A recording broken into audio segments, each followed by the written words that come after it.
Me llamo Andrés Bittman, tengo 38 años y soy director ejecutivo de un fondo privado de inversión en Boston. Mi vida gira en torno a números, reuniones de alto riesgo y decisiones que pueden cambiar el destino de millones de dólares. Pero ese día, una mañana de fin de semana de octubre, decidí romper la rutina. Conducía mi elegante Audi negro a toda velocidad por la autopista rumbo a Manhattan, con el corazón acelerado por la emoción de una idea espontánea para mi hermana menor, Lilia. Ese día era su cumpleaños y quería darle una sorpresa de verdad. Sin aviso previo, sin llamada, simplemente aparecer con una sonrisa y un regalo en la mano. Lilia siempre ha sido mi hermanita, aunque ahora tiene 32 años y su propia vida. Crecimos en una familia acomodada en Greenwich, Connecticut, donde nuestros padres nos enseñaron sobre responsabilidad y amor. Pero Lilia es muy distinta a mí. No siguió una carrera en finanzas como yo o como nuestro padre. Ella ama el arte. Los cuadros, las pinceladas libres que nunca he terminado de entender. Y yo, con mi agenda siempre llena, no la había visto en 3 meses. Me repetía que ese día compensaría todo. En el asiento del copiloto estaba el regalo que había preparado durante semanas. No era un bolso de Hermès ni un reloj caro, esas cosas llamativas que sabía que Lilia odiaría. Era un kit profesional de arte, una tableta digital de alta gama para dibujo, un lápiz sensible a la presión y un curso en línea con el artista que ella admiraba desde la universidad. Recuerdo con claridad el momento en que Lilia dejó casa para perseguir sus sueños en Nueva York. Lloraba de miedo, pero sus ojos brillaban con la emoción de alguien que sale de su zona de confort por primera vez. Andrés, voy a pintar mi propio mundo, me dijo entonces, con la voz temblorosa pero llena de determinación. Ese regalo era mi forma de decirle que seguía recordando, que seguía su camino y que nunca había dejado de apoyarla. Pasé horas investigando en Internet, llamando a tiendas de arte, incluso intentando torpemente hacer algunos trazos yo mismo para asegurarme de que encajara con la vida que mi hermana había elegido. Cada vez que imaginaba a Lilia abriendo la caja, mi corazón se calentaba de una forma extraña. Como si, en medio del tráfico, la presión del trabajo y el caos, todavía guardara un rincón privado solo para la familia. Cuando entré al barrio del Upper East Side en Manhattan, el reloj del coche marcaba las 10 de la mañana. La casa de Lilia apareció ante mí. Era un elegante brownstone clásico, con grandes ventanales de vidrio y una reja negra de hierro brillante. La casa había sido un regalo de bodas de nuestra familia para Lilia y Marcos, su esposo.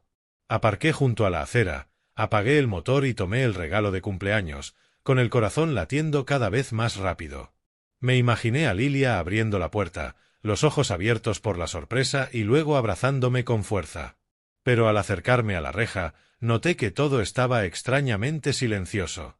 La reja de hierro estaba bien cerrada, las cortinas completamente corridas, ni un solo sonido desde el interior.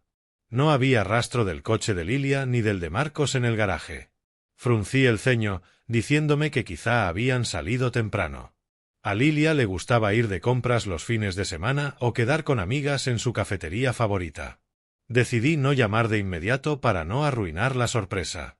Me senté de nuevo en el coche y bajé la ventanilla para respirar el aire de Nueva York, una mezcla de humo de escape, pan tostado de una tienda cercana y bocinazos constantes. El tiempo pasó lentamente. Revisé correos del trabajo, respondí algunos mensajes, pero mi mente volvía una y otra vez a Lilia. Para las 11 de la mañana, el sol entraba de lleno por el parabrisas y el calor se hacía insoportable. Salí del coche, caminé alrededor de la manzana esperando verla regresar con bolsas en los brazos, pero nada. La casa seguía muda, como un castillo abandonado en medio de una ciudad vibrante. Una sensación de inquietud empezó a instalarse en mi pecho. Lilia no era de ausentarse tanto tiempo, especialmente los fines de semana. Siempre mantenía contacto con la familia, una regla de la infancia después de que nuestra madre casi sufriera un accidente y nos enseñara a avisar siempre. Intenté tranquilizarme pensando que quizá su teléfono se había quedado sin batería o estaba en una zona sin señal, pero el mal presentimiento crecía como una nube oscura tapando el sol. Recordé cuando Lilia enfermó en la universidad. Conduje toda la noche desde Boston solo para llevarle sopa. Ahora, sentado ahí esperando, me sentía un hermano inútil. Al llegar el mediodía, El sol era más agresivo y el sudor me corría por la frente. No pude soportarlo más. Con las manos temblorosas, marqué el número de Lilia. Sonó largo. Sin respuesta. Volví a llamar. Segunda vez. Tercera vez. Mi corazón golpeaba con fuerza, cada tono como una cuenta regresiva hacia algo terrible. Lilia, ¿dónde estás? Contéstame, susurré a la pantalla. Silencio. Eso casi nunca pasaba. Lilia siempre contestaba, aunque fuera para decir, estoy ocupada, luego te llamo, hermano. El mal presentimiento se transformó en miedo real. Imaginé de todo, un asalto, una enfermedad repentina. Llamé una cuarta vez, apretando el teléfono hasta que los nudillos se me pusieron blancos. Y llamé una vez más. El teléfono sonó un par de veces y una voz desconocida respondió. Hola, habla el Hospital Lenox Hill. Soy la enfermera Sara. ¿Quién llama?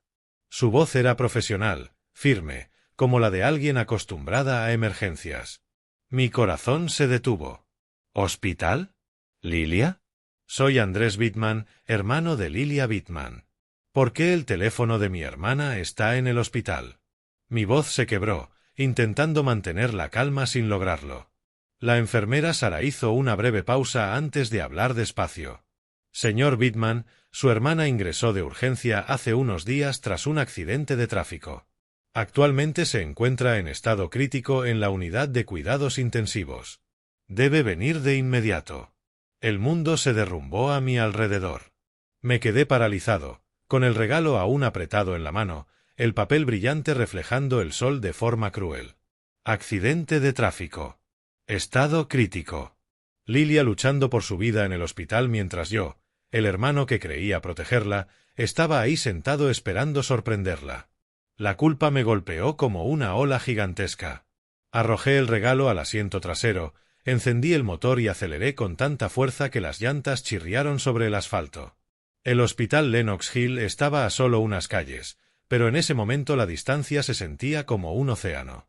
Mi corazón latía descontrolado, respiraba a bocanadas y el volante estaba resbaloso por el sudor. Me abrí paso entre el tráfico, las bocinas sonaban como los gritos dentro de mi cabeza. Al llegar al hospital, estacioné de cualquier manera en la zona de emergencias, ignorando los letreros de prohibido estacionar.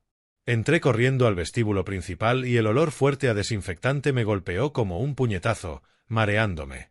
El mostrador de recepción estaba lleno, pero me abrí paso. Lilia Bittman. ¿Dónde está mi hermana ahora mismo? La recepcionista me miró con compasión. Esa mirada que uno odia porque confirma que todo está mal. Mostré mi identificación y expliqué apresuradamente la llamada de la enfermera Sara. Asintió, hizo una llamada de confirmación y un joven del personal médico me condujo por un pasillo largo y resonante. Cada paso pesaba como si caminara con plomo en los pies. Está en la unidad de cuidados intensivos, dijo con una voz plana, casi automática. Asentí, pero mi mente estaba en blanco. Imágenes de Lilia el día de su boda inundaron mis pensamientos. Ella, con su vestido blanco y un ramo de rosas, y yo a su lado, orgulloso, aunque preocupado por Marcos. Voy a ser feliz, hermano, me había dicho. Y ahora la había dejado sola demasiado tiempo. Frente a la puerta de la UCI, me quedé paralizado. A través del vidrio grueso, Lilia yacía inmóvil en la cama, el cuerpo conectado a incontables tubos y cables, el respirador inflando su pecho rítmicamente, el monitor de signos vitales pitando de forma constante, como un recordatorio de la muerte. Su rostro estaba pálido, su largo cabello desordenado, moretones marcando sus brazos. Esa no era Lilia. No la hermana que siempre sonreía, que pintaba cuadros llenos de color. Era un cuerpo vivo sostenido por máquinas. El corazón se me retorció y las lágrimas corrieron sin control. Me apoyé en la pared para no caerme. La enfermera Sara salió y me tocó el hombro con suavidad. ¿Usted es su hermano? Intentamos contactar a su esposo, pero... Lo sé, la interrumpí, con la voz rota. Déjeme ver a mi hermana. Me guió por el protocolo, mascarilla, lavado de manos. Todo se sentía mecánico mientras mi cabeza estaba vacía.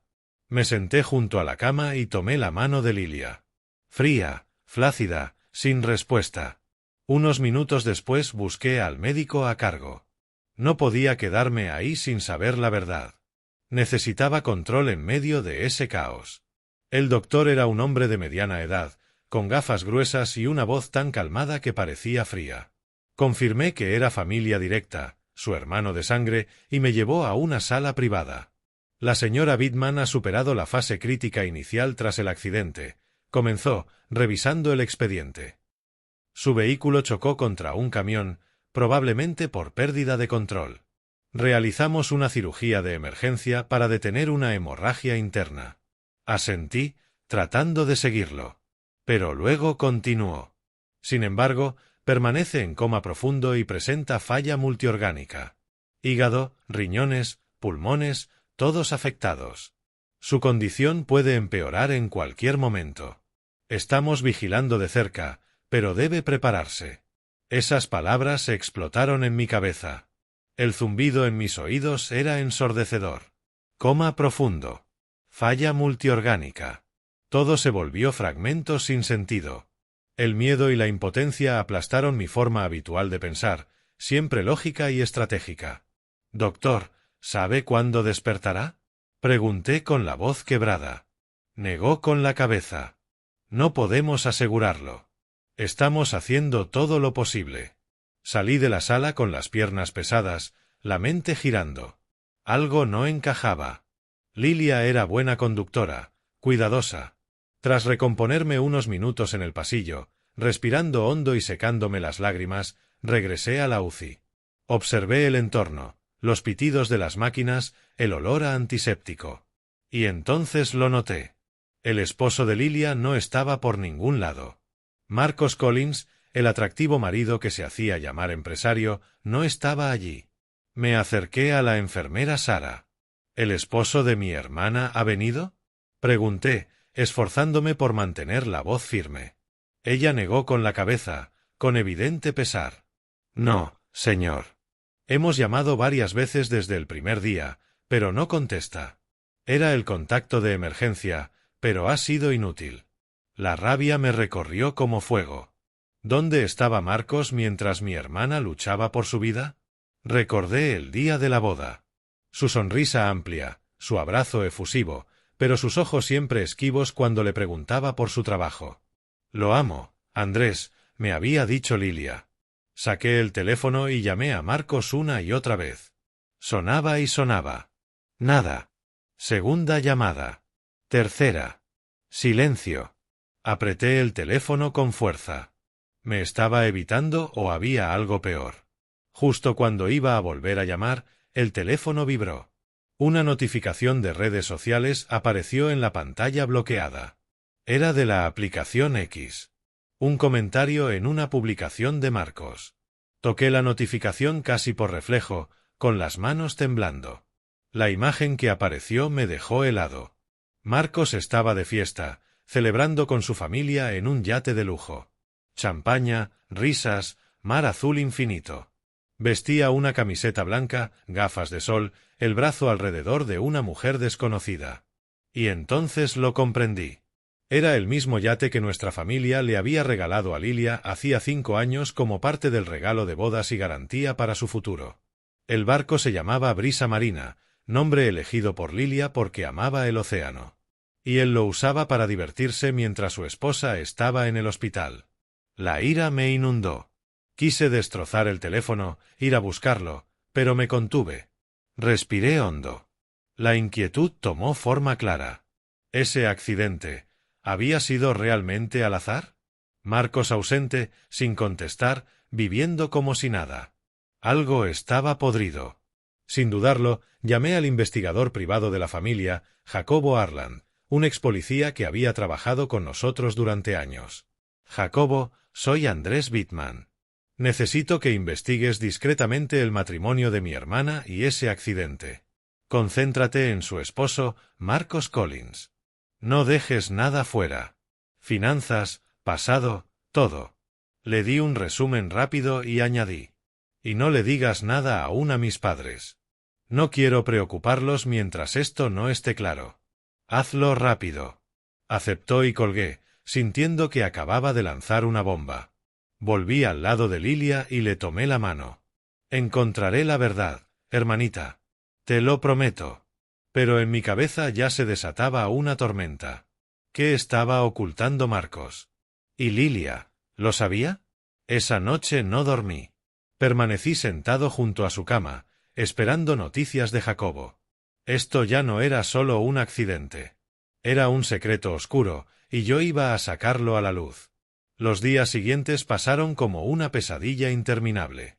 Prácticamente viví en el hospital, convirtiéndolo en mi hogar temporal. Me despertaba temprano con ojeras profundas, me echaba agua en la cara en el baño público y corría a la UCI para revisar el estado de Lilia. Aprendí a leer las curvas del monitor, el pulso estable pero débil, la presión fluctuando como una advertencia silenciosa. Cada alarma me hacía sentir que el mundo se detenía. Pasaba horas limpiando el sudor de su frente, susurrándole historias de nuestra infancia con la esperanza de que pudiera oírme. Recordé cuando nos escapamos al parque sin avisar a nuestros padres. Lilia se cayó y rompió a llorar, y yo la cargué hasta casa. Ahora quería abrazarla, pero ella permanecía inmóvil, sostenida por máquinas. Dormía a ratos en las duras sillas de la sala de espera, con pasos de enfermeras y zumbidos de máquinas formando una sinfonía infernal. Cada vez que me dormía, despertaba sobresaltado por pesadillas. Lilia desapareciendo, Marco sonriendo en el yate. La espera era agotadora, como una cuerda tensa a punto de romperse. El trabajo en Boston quedó abandonado. Cancelé reuniones, delegué todo. Nada importaba. Lilia lo era todo. La tarde del cuarto día, Marcos apareció por fin. Yo estaba junto a la cama de Lilia, tomándole la mano y rezando en silencio, cuando la puerta de la UCI se abrió. Entró apresurado, la camisa arrugada como si hubiera corrido, el cabello despeinado. Miró a Lilia y rompió a llorar, los hombros sacudiéndose. Un dolor tardío, casi teatral. Me levanté, el corazón golpeando fuerte, pero no dije nada. Marco se arrodilló junto a la cama y tomó la mano de Lilia, la misma que yo había sostenido durante días. «Cariño, ya estoy aquí. Perdón por llegar tarde», susurró. Su voz sonaba tan sincera que, de no haber visto la foto del yate, quizá le habría creído. Pero yo sabía la verdad. Observé cada gesto, sintiéndome como si viera a un depredador fingiendo vulnerabilidad. Marco se volvió hacia mí, secándose las lágrimas con la manga. «Andrés, perdón por no haber estado antes. Surgió un asunto urgente en la empresa. Tuve que ir a California. Pero he estado rezando por Lilia todos los días. Ella va a salir adelante, es fuerte. Tú lo sabes». Hablaba como si estuviera presentando un proyecto, buscaba mi aprobación con la mirada. «Ella lo es todo para mí, Andrés. No puedo imaginar perderla». No respondí. Me quedé en silencio, con el rostro impasible, mientras por dentro hervía de rabia. Asunto urgente, proyectos, oraciones. ¿Creía que era idiota? Recordé la foto. Champaña, risas, ni rastro de preocupación. Aún así, no dije nada. Necesitaba pruebas, no confrontaciones. Noté algo más. A Marcos le faltaba el pánico genuino de alguien cuyo ser querido lucha por vivir. No tenía los ojos enrojecidos por noches sin dormir, ni manos temblorosas. Todo parecía calculado. Lloró, pero las lágrimas se secaron rápido. Y cuando se dio la vuelta, vi la comisura de su boca elevarse apenas, como si estuviera aliviado de que la actuación hubiera terminado. Me agradeció por cuidar de su esposa, dándome una palmada en el hombro. «Gracias, Andrés. Eres un gran hermano». Asentí fríamente. Por dentro quería agarrarlo del cuello y gritarle que estaba ocultando. Pero me contuve. Marco se quedó unos minutos más, acarició el cabello de Lilia y miró el reloj. «Tengo que irme.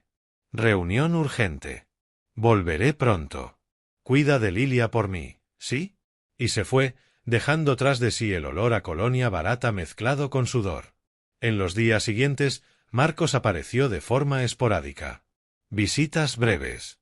Llegaba sin avisar, se quedaba unos minutos junto a la cama, murmuraba frases vacías como «aguanta», «cariño», y se iba rápido. «El proyecto está en una etapa crítica. me dijo en una ocasión, bajando la voz y evitando mi mirada. Pero siempre pienso en Lilia. No lo confronté. No mencioné el yate ni las llamadas ignoradas. Me limité a observar en silencio, dejando que su prisa y sus palabras huecas lo delataran por sí solas. Fingí no sospechar nada, sonriendo con educación cuando él me saludaba. Pero toda mi atención estaba puesta en vigilar cada mínimo cambio en el estado de Lily. Cada mañana le preguntaba al médico: «¿Cómo está mi hermana? ¿Algún avance?». Él negaba con la cabeza. «Su hermana está estable, pero aún no hay señales de que despierte».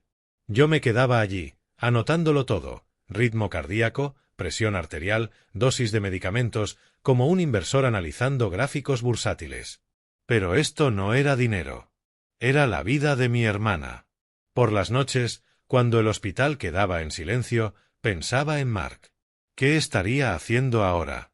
¿De fiesta otra vez o preocupado por mí? La tensión se acumulaba y me agotaba, pero no podía permitirme bajar la guardia. Lily me necesitaba lúcido.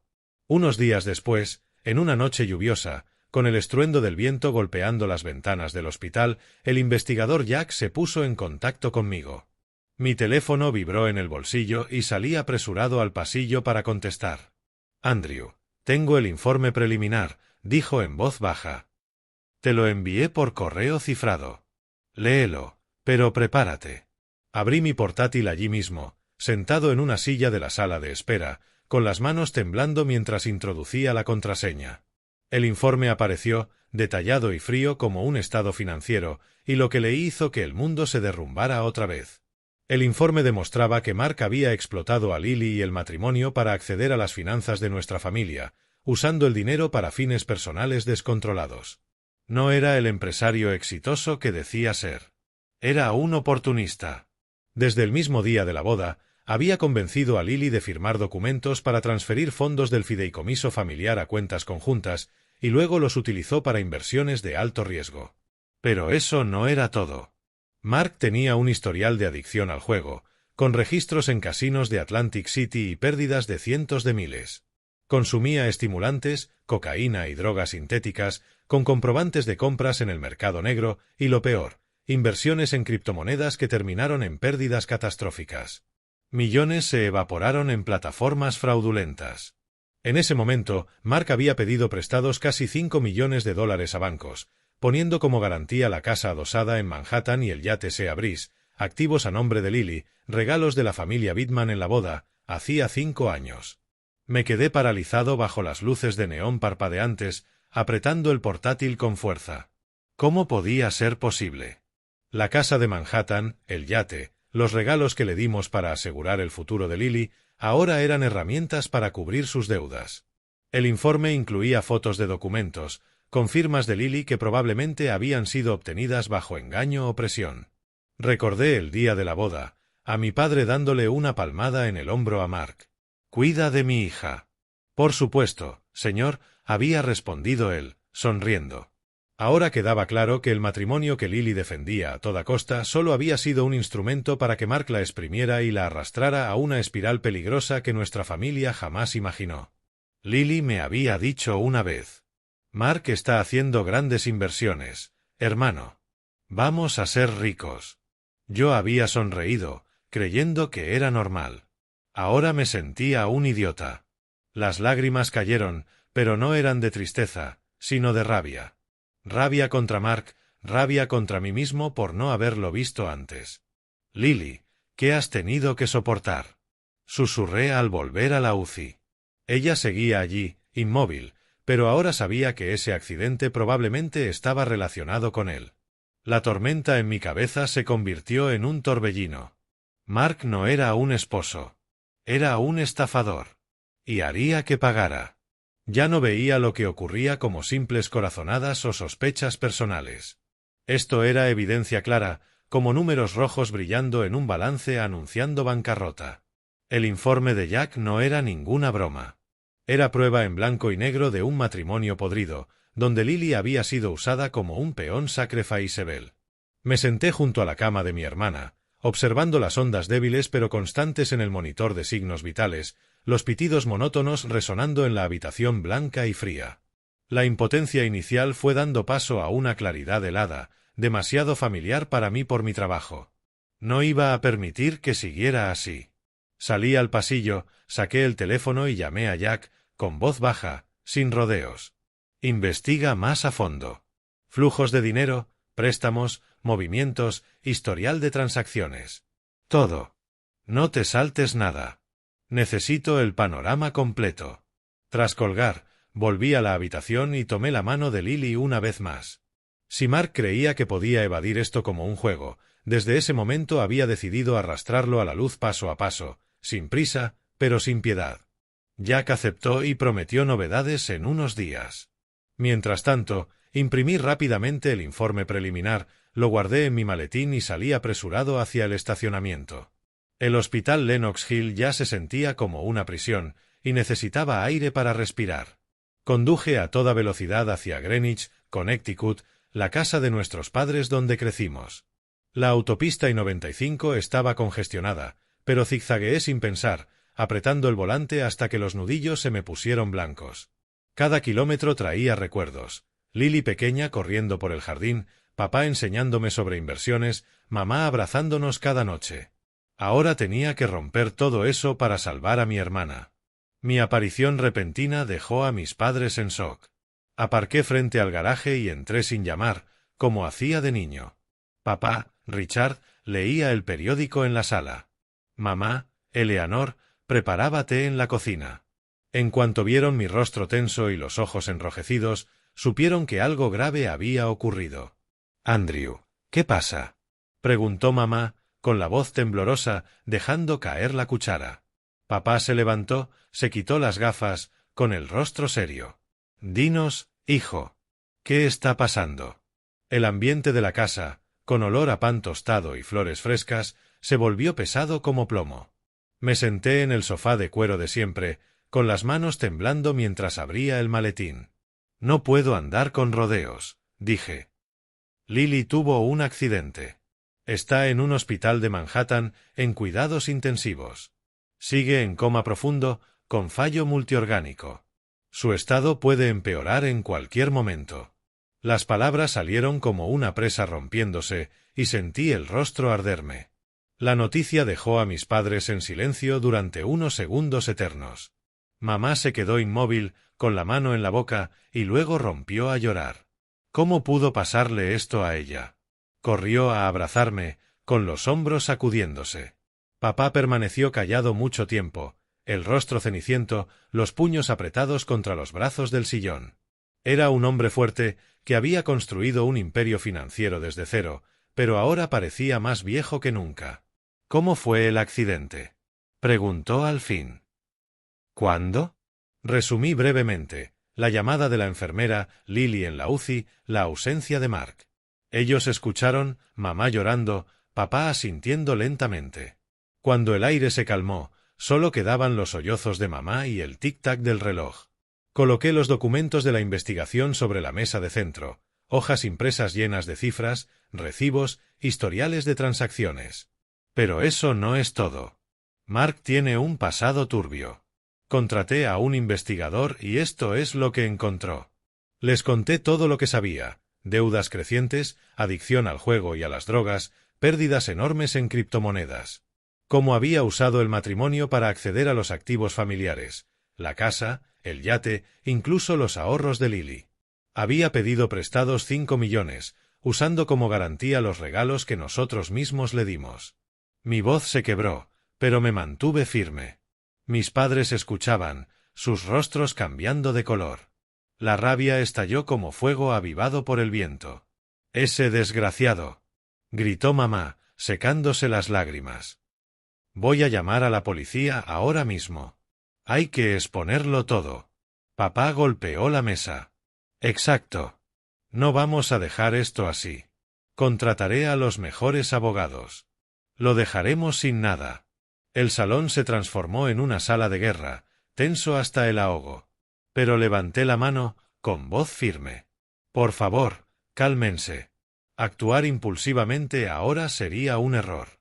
Si Mark sabe que vamos tras él, puede ocultar activos, borrar rastros.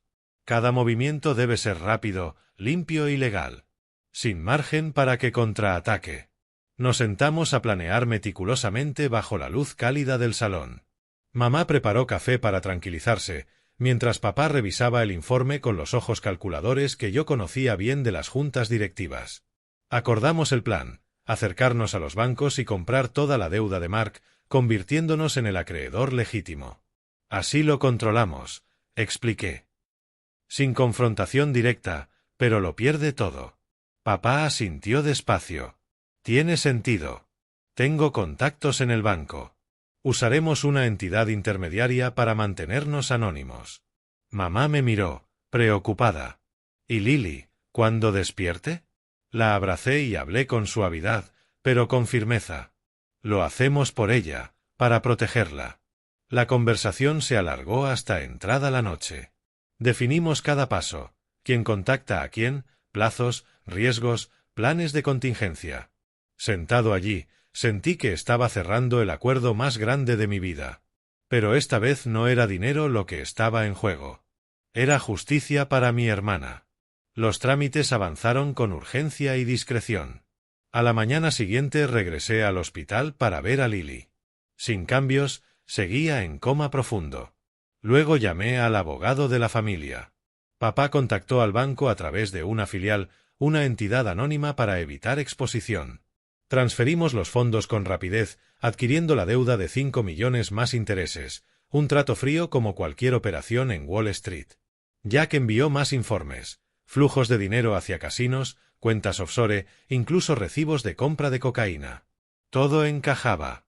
3 días después, el papeleo estaba completo. Los derechos del acreedor se transfirieron en silencio, sin aviso previo a Mark.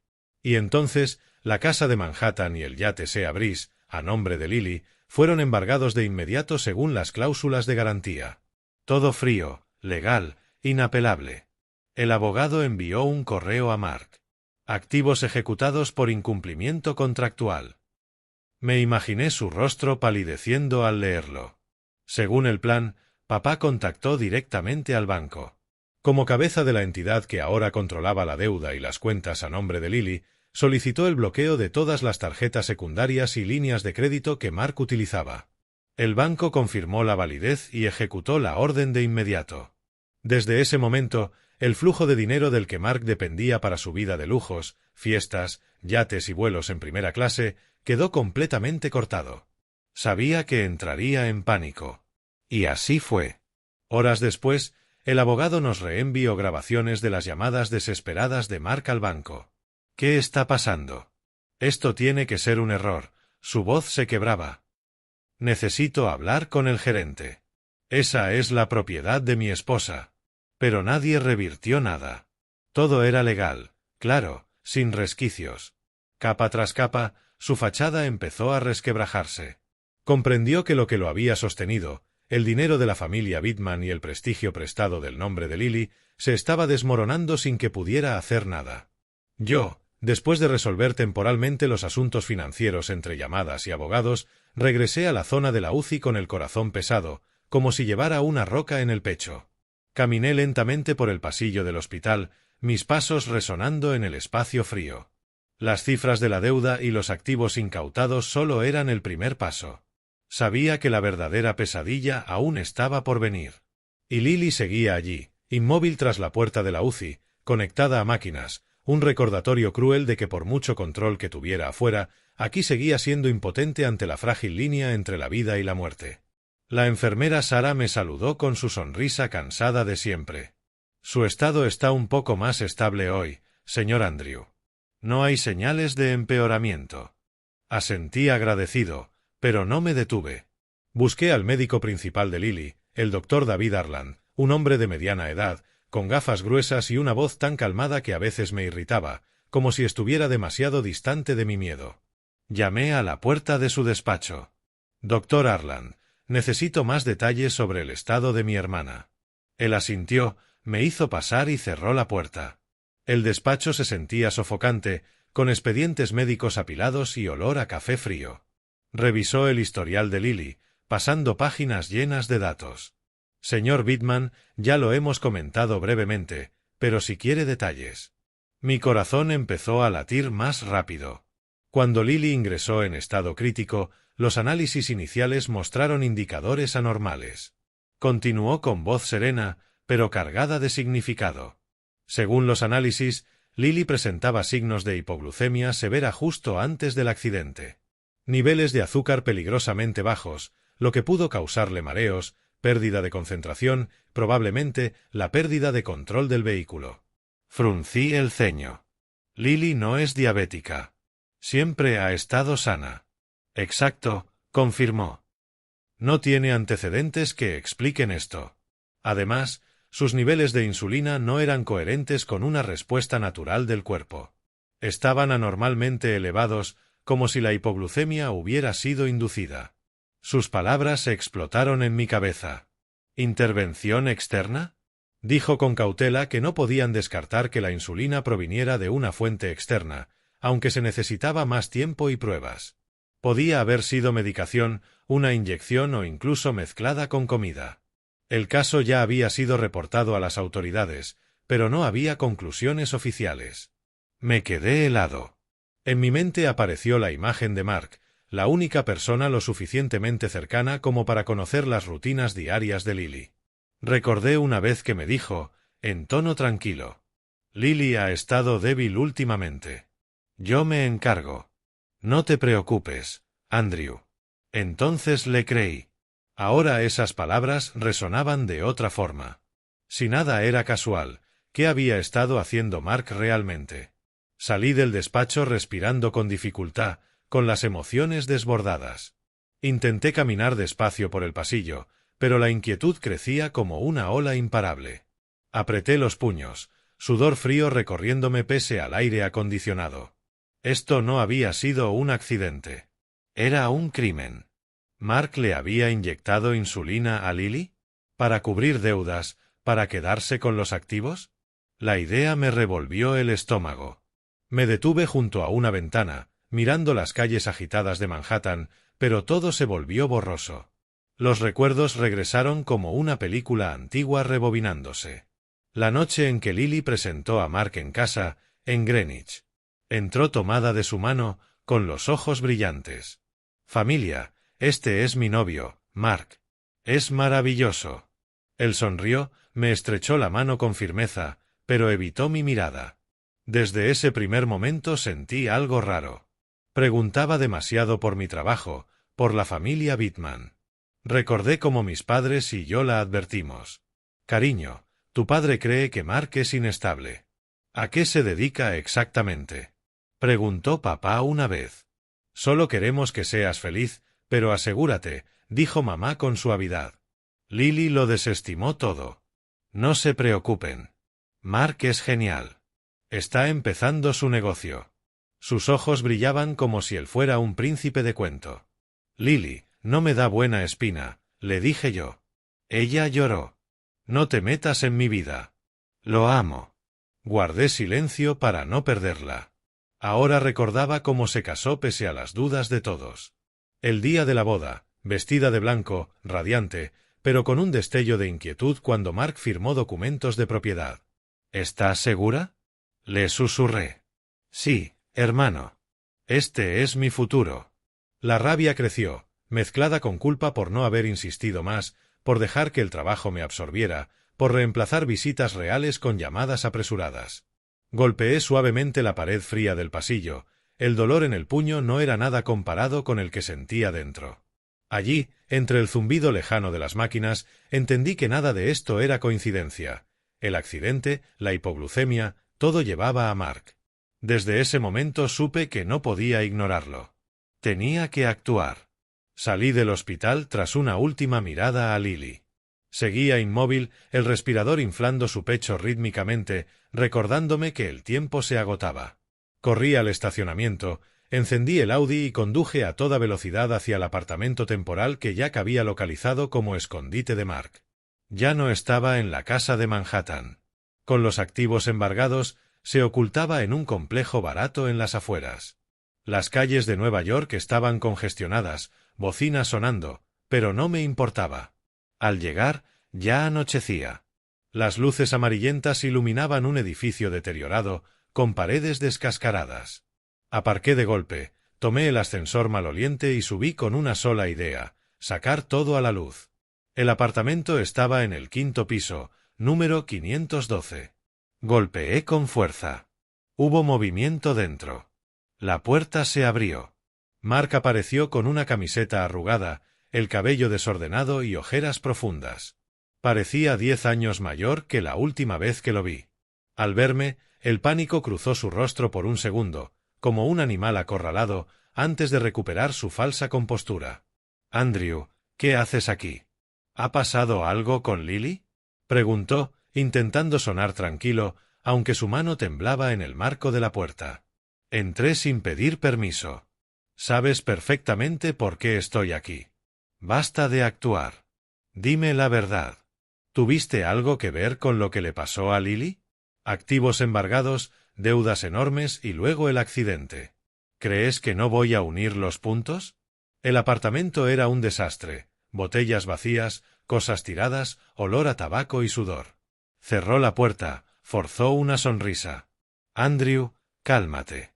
Estás dejando que las emociones te dominen. Amo a mi esposa. ¿Por qué le haría daño?». Me acerqué, con voz baja y cortante. «¿La amas a ella o amas el dinero de mi familia? 5 millones en deudas, juego, cocaína. Necesitabas a Lily como billetera, no como esposa».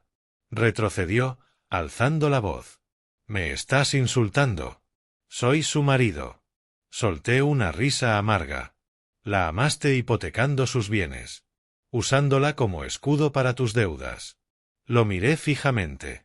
«Y justo entonces, Lily tiene un accidente. Cuando estás hundido».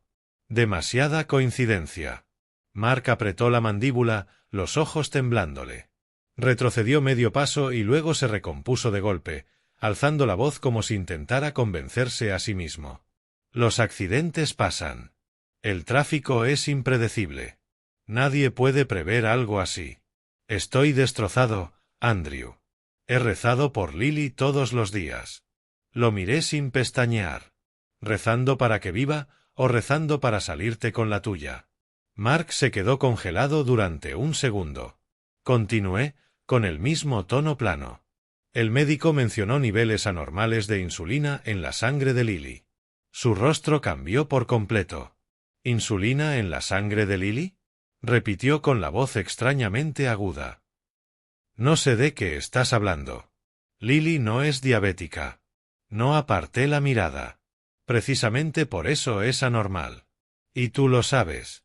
Negó con la cabeza varias veces, hablando cada vez más rápido. «Error médico. Los doctores exageran. Yo no tuve nada que ver». Di un paso más, lo suficiente para que no pudiera esquivar mis ojos. Eras el único que conocía las rutinas diarias de Lily. Lo que comía, lo que bebía, cualquier medicamento. Tú lo llamabas cuidarla. Yo lo llamo control». Mi voz empezó a temblar por la rabia contenida. «¿Crees que solo porque no hay una jeringa en tu mano eres inocente? ¿Crees que no entiendo cómo se puede provocar un accidente? Seguiré reuniendo pruebas y no dudaré en llevar esto a juicio. Irás a prisión por lo que hiciste». Mark se levantó de golpe y soltó una carcajada seca y hueca que resonó en el apartamento. «¿A juicio con qué? ¿Con tus suposiciones? Sigue siendo un accidente. No hay pruebas directas. Andrew, mis abogados lo destrozarán todo. No puedes hacerme nada». Se inclinó hacia mí, desafiante. «Deudas, informes, eso no es suficiente en un tribunal. Te estás torturando tú solo». Lo miré fijamente, con la voz lenta y helada. «Todavía no. Pero la sabrá. Y cuando llegue ese momento, desearás que hoy simplemente te hubiera golpeado en lugar de dejarte seguir hablando». Me quedé allí, con la rabia embotellada hasta el punto de querer pegarle. Pero me contuve. Mi mente estaba más clara que nunca. Entendí que, a partir de ese momento, esto ya no se resolvería con palabras. Tenía razón en algo. Necesitaba pruebas sólidas, no discusiones. Me fui sin gritar, sin mirar atrás, con pasos pesados pero firmes. Curiosamente, Cuanto más me alejaba, más claro pensaba. Todo empezó a encajar de forma fría y precisa. Las explicaciones y promesas habían dejado de importar. Lo que venía se decidiría con hechos.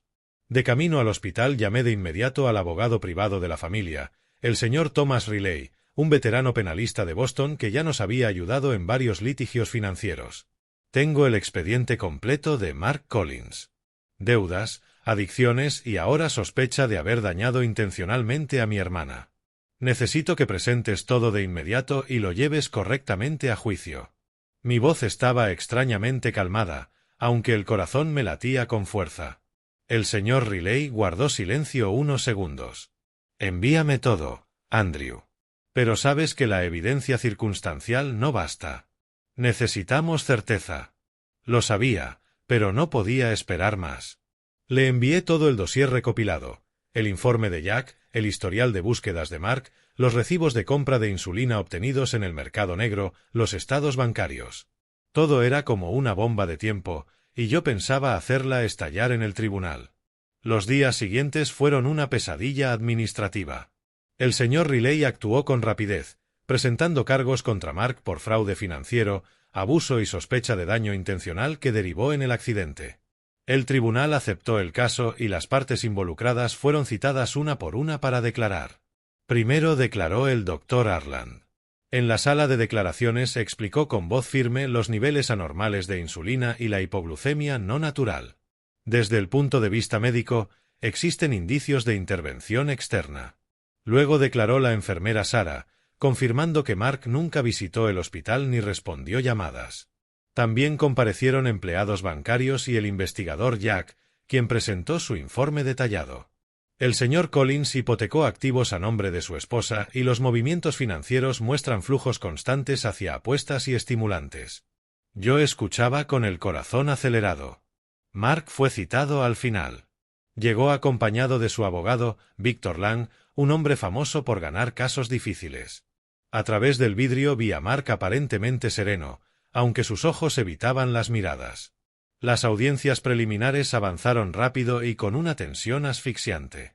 El tribunal de Manhattan estaba lleno, con olor a papel viejo y murmullos constantes. El señor Riley me había advertido. Andrew, la ley exige pruebas directas. Y pronto todo empezó a torcerse. Victor Lang atacó con agresividad desde la primera sesión. Señoría, esto es mera especulación financiera. No existe vínculo directo entre los préstamos y el accidente. El juez tomó nota. Yo apretaba los puños en la última fila. Lang desestimó cada argumento. Historial de búsquedas no prueba nada. No hay testigos, no hay vídeo, no hay evidencia directa. El doctor Arland fue contrainterrogado. ¿Puede afirmar que el señor Collins administró la insulina? No. Hablo médicamente, no de autoría. Entonces es especulación, sonrió Lang. Sentí que el suelo se abría bajo mis pies. Mark aparecía impecable en cada sesión, traje negro, gesto contenido, representando al esposo injustamente acusado. Amo a mi esposa, señoría. Estas acusaciones vienen de su hermano, que siempre me ha detestado. Incluso fingió lágrimas. En la tercera audiencia, el juez fue claro. A falta de pruebas directas, este tribunal considerará desestimar el caso. Salí bajo la lluvia, empapado, con el alma destrozada. Pensé que la verdad podía perderse si no se demostraba correctamente. Estaba sentado solo en un café cuando mi teléfono vibró. Número del hospital Lenox Hill. Señor Andrew, Lily despertó. Abrió los ojos hace media hora. Está consciente. Venga de inmediato. Sentí que el mundo se detenía. Corrí al hospital. Cuando entré a la UCI, Lily me miró y sonrió débilmente. Andrew. La abracé llorando. El doctor confirmó que había superado la fase más peligrosa. Llamé a mis padres. Llegaron ese mismo día. Pedí protección y discreción. Días después, cuando Lily estuvo más fuerte, le conté todo. Escuchó en silencio. Finalmente habló. Estoy lista para decir la verdad. Testificaré. Una semana después, el juicio se reabrió. Lily entró en silla de ruedas. Mark palideció. Lily declaró cómo Mark controlaba su salud, preparaba bebidas, suplementos. Encontró búsqueda sobre insulina, guardó pruebas. Las evidencias se presentaron. Ya no había negación posible. Mark confesó. Fue condenado a 28 años de prisión, sin libertad condicional. Todos los bienes fueron confiscados.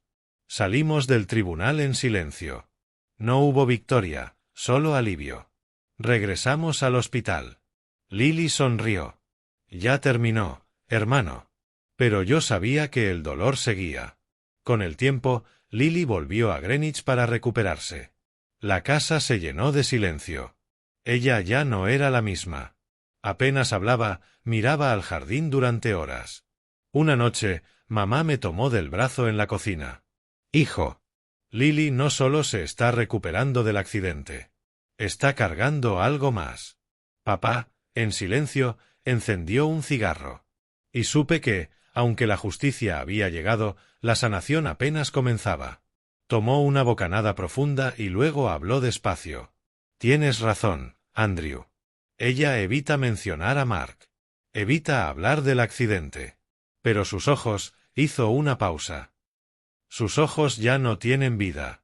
Yo estaba entre ellos, escuchando cada palabra. Y por primera vez desde que todo ocurrió, me di cuenta de que esta preocupación no era solo mía.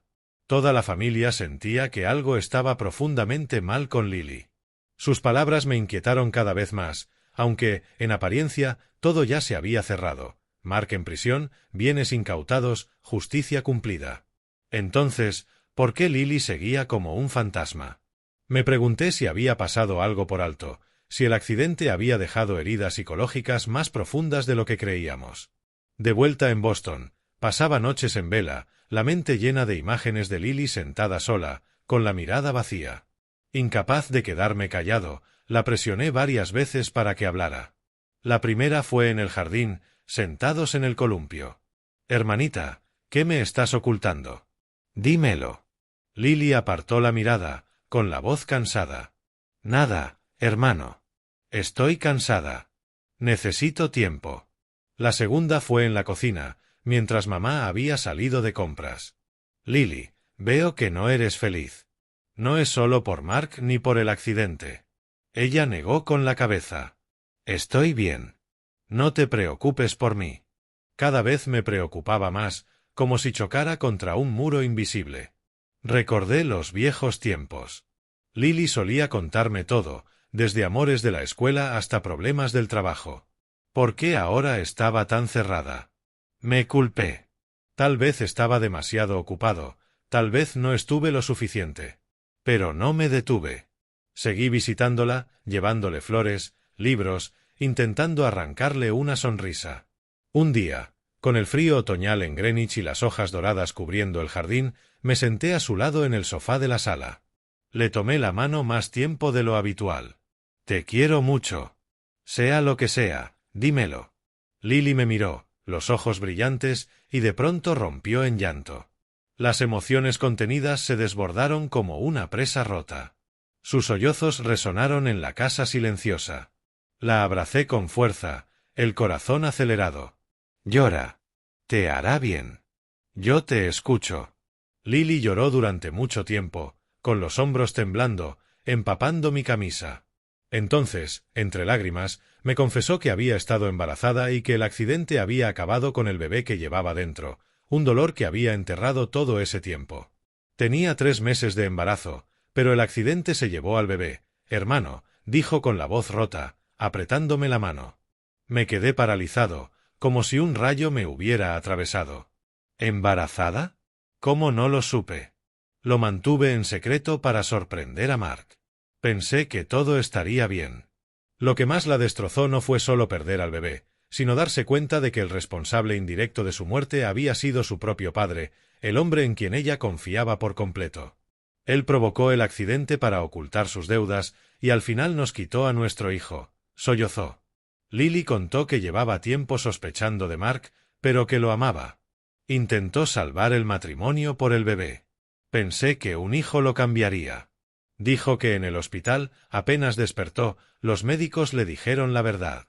Ella reprimió el dolor y decidió testificar, no solo por ella, sino por el hijo que había perdido. Quería que pagara para que nuestro bebé no muriera en vano. Sus palabras me atravesaron como cuchillos. Me quedé en shock, entumecido. Dolor y culpa me inundaron al comprender que la fortaleza de mi hermana se había construido sobre una pérdida tan inmensa. ¿Por qué no lo vi? ¿Por qué no pregunté antes? La abracé llorando con ella. Lo siento, hermanita. No lo sabía. Cuando mis padres regresaron y nos vieron llorando, se alarmaron. ¿Qué pasa? Se los conté, con la voz quebrada. Al conocer la verdad, ambos rompieron en llanto. Mamá se arrodilló y abrazó a Lily. Mi nieto. No sabía que habías pasado por tanto dolor sola. El duelo por el nieto se mezcló con la angustia por el sufrimiento silencioso de su hija. Papá se dejó caer en una silla, pálido, guardó silencio largo rato antes de hablar, con la voz temblorosa. ¿Cómo pudiste soportar esto sola, hija? La habitación quedó sumida en un silencio pesado. Nos sentamos juntos, sin palabras, solo abrazándonos, llorando como si las lágrimas pudieran lavar parte de ese dolor aplastante. Esa noche nadie tuvo apetito. Nos quedamos juntos compartiendo recuerdos fragmentados, consolándonos torpemente, como solo una familia sabe hacerlo. Bajé la cabeza, con la voz ahogada. Lo siento si no fui más duro con Mark desde el principio. Si hubiera estado más presente. Lily negó con la cabeza y secó mis lágrimas. Su voz era débil, pero firme. Deja de culparte, hermano. No es tu culpa. Es la mía por amar ciegamente y casarme con él. Ya terminó.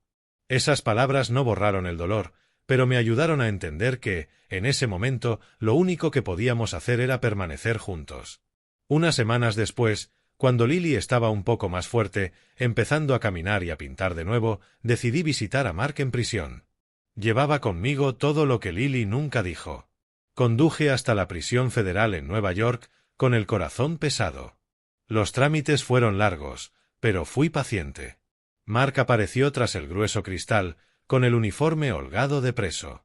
Su rostro estaba más demacrado, pero al verme se aferró a su último rastro de arrogancia. «Andrew, ¿a qué viniste? ¿A burlarte de mí así?» Se recostó, cruzando los brazos a la defensiva. «No soy el villano. No intenté matar a Lily. Todo pasó porque estaba acorralado. Las deudas, la presión, me obligaron. Lo miré con frialdad. No vine a escuchar tu historia triste. ¿Sabes lo destrozada que está Lily?» Se quedó rígido por un instante, luego habló rápido, como temiendo quedar acorralado. «A mí también me duele, Andrew. Lo he perdido todo. ¿Qué me queda en esta vida?» Lo interrumpí, palabra por palabra, con la voz firme. «No digas que te duele. No tienes derecho a esa palabra después de lo que hiciste». Bajé aún más la voz. «No estuviste cuando mi hermana despertaba gritando por las noches. No la viste mirando al techo durante horas, incapaz de llorar o hablar. No sabes lo que es fingir normalidad estando rota por dentro». Se quedó en silencio. Continué. «¿Llamas a eso amor?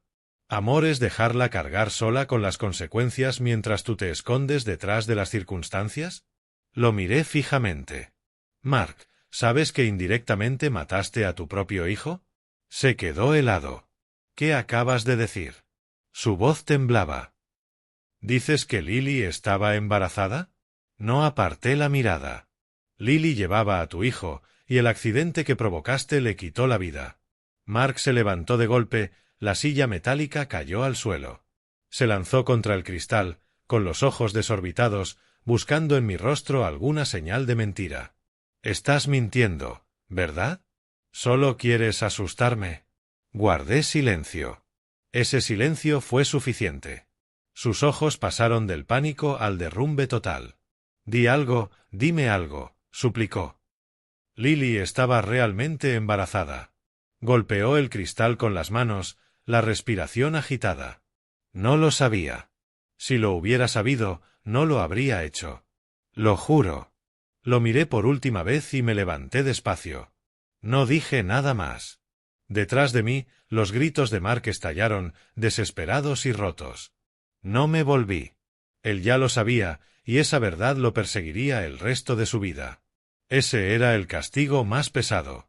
De camino a casa lloré solo, pensando en el nieto que nunca nació, pero también con alivio. Todo había salido a la luz. Lily me esperaba, y sanaríamos juntos. El camino sería largo, pero la familia era nuestro apoyo. En los meses siguientes volví al ritmo habitual del trabajo. Como director ejecutivo de un fondo de inversión en Boston, los acuerdos y responsabilidades siguieron arrastrándome como un río interminable. Reuniones largas, decisiones de millones, vuelos nocturnos. Pero algo había cambiado. Ya no dejé que el trabajo me consumiera. Ajusté mi ritmo, me negué a cambiar familia por ocupación. Cada semana cancelaba reuniones innecesarias, apagaba el teléfono más temprano y conducía hasta Greenwich. No por obligación, sino porque entendí que el trabajo es solo trabajo y la familia es irreemplazable. Pasé más tiempo con Lily, ya no como protector ni guía, sino como hermano presente. Los viajes se volvieron frecuentes, a veces solo para sentarnos en el jardín viendo caer las hojas. Lily ya caminaba sin muletas, pero las cicatrices seguían allí, en el cuerpo y en el alma. No la presioné para hablar ni intenté arreglarlo todo. La escuché. De verdad la escuché. La llevé con una psicóloga y la acompañé con paciencia, entendiendo que el trauma no desaparece solo porque la justicia se haya cumplido. Encontré a la mejor especialista en Nueva York, la doctora Elena, experta en trauma psicológico y duelo. En las primeras sesiones, Lily lloraba mucho, hablaba de Mark, del hijo perdido, del miedo al descubrir que su amor había sido una ilusión. Yo esperaba afuera, con el corazón encogido al escuchar los sollozos. Pero fui constante. La llevaba y la traía, me sentaba a su lado de regreso a casa. ¿Cómo te sientes hoy? Duele mucho, pero después de la sesión me siento más ligera.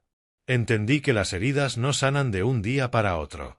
Se desvanecen con el tiempo, como cicatrices. Cada sesión era un pequeño paso, y yo no me rendí. Un día Lily me dijo, gracias por no presionarme. Entonces supe que estaba haciendo lo correcto. Poco a poco, Lily empezó a recuperarse. Los silencios se acortaron. Las sonrisas aparecieron, no forzadas, sino reales. Al principio pasaba horas sola, luego empezó a levantarse temprano, a preparar café, a bromear con mamá sobre recetas antiguas. Mamá, extraño tu pastel de manzana. Hagámoslo juntas, dijo una mañana. Mamá lloró, porque Lily estaba volviendo a abrirse. Su sonrisa, auténtica, me llenó el corazón. Vi a mi hermana regresar, pieza por pieza. Redescubrió pequeñas alegrías, cuidar las plantas, regar las rosas, podar ramas, pintar en tardes silenciosas. Pintaba el mar, la familia, al hijo no nacido como un ángel. Y un día habló del futuro sin esquivarlo. Hermano, quiero volver al arte. Tal vez abrir un pequeño estudio. Sentí una alegría inmensa, como ver luz al final del túnel. La recuperación no fue magia. Fue lenta, paso a paso, y Lily los estaba dando. Mis padres también se tranquilizaron al verla mejorar. Mamá sonreía más, horneaba cada fin de semana. Papá, siempre fuerte, se volvió más tierno, abrazándola cada mañana. Mi niña es muy fuerte, decía. Asistimos juntos a algunas terapias familiares. Casi la perdimos, dijo papá una noche. Ahora debemos valorar cada momento. Las cenas se llenaron de risas, aunque nunca olvidamos al nieto. Un dibujo de Lily colgaba en la sala como recordatorio. Sanar no borra el dolor, nos enseña a vivir con él. Una tarde la observé desde el porche, inclinada sobre el jardín, cuidando las plantas con manos sucias de tierra. El sol del atardecer iluminaba su rostro, el sudor brillando como señal de vida real. Lily se secó la frente y sonrió, una sonrisa ya no forzada. Sentí gratitud. Comprendí que la familia no es control ni sacrificio silencioso, sino protección, escucha y valentía para hablar cuando algo no está bien. El silencio casi nos la arrebató. Me prometí escuchar más, preguntar cuando algo no encaje, actuar antes del colapso. No por miedo, sino por amor. Mirando atrás, aprendí que la justicia puede tardar, pero la verdad siempre necesita a alguien valiente que la persiga. Antes creía que la vida se controlaba con números y estrategias. Ahora sabía que la vida son relaciones, heridas y la fuerza para superarlas. El pasado no se borra, pero sí se puede elegir cómo vivir después.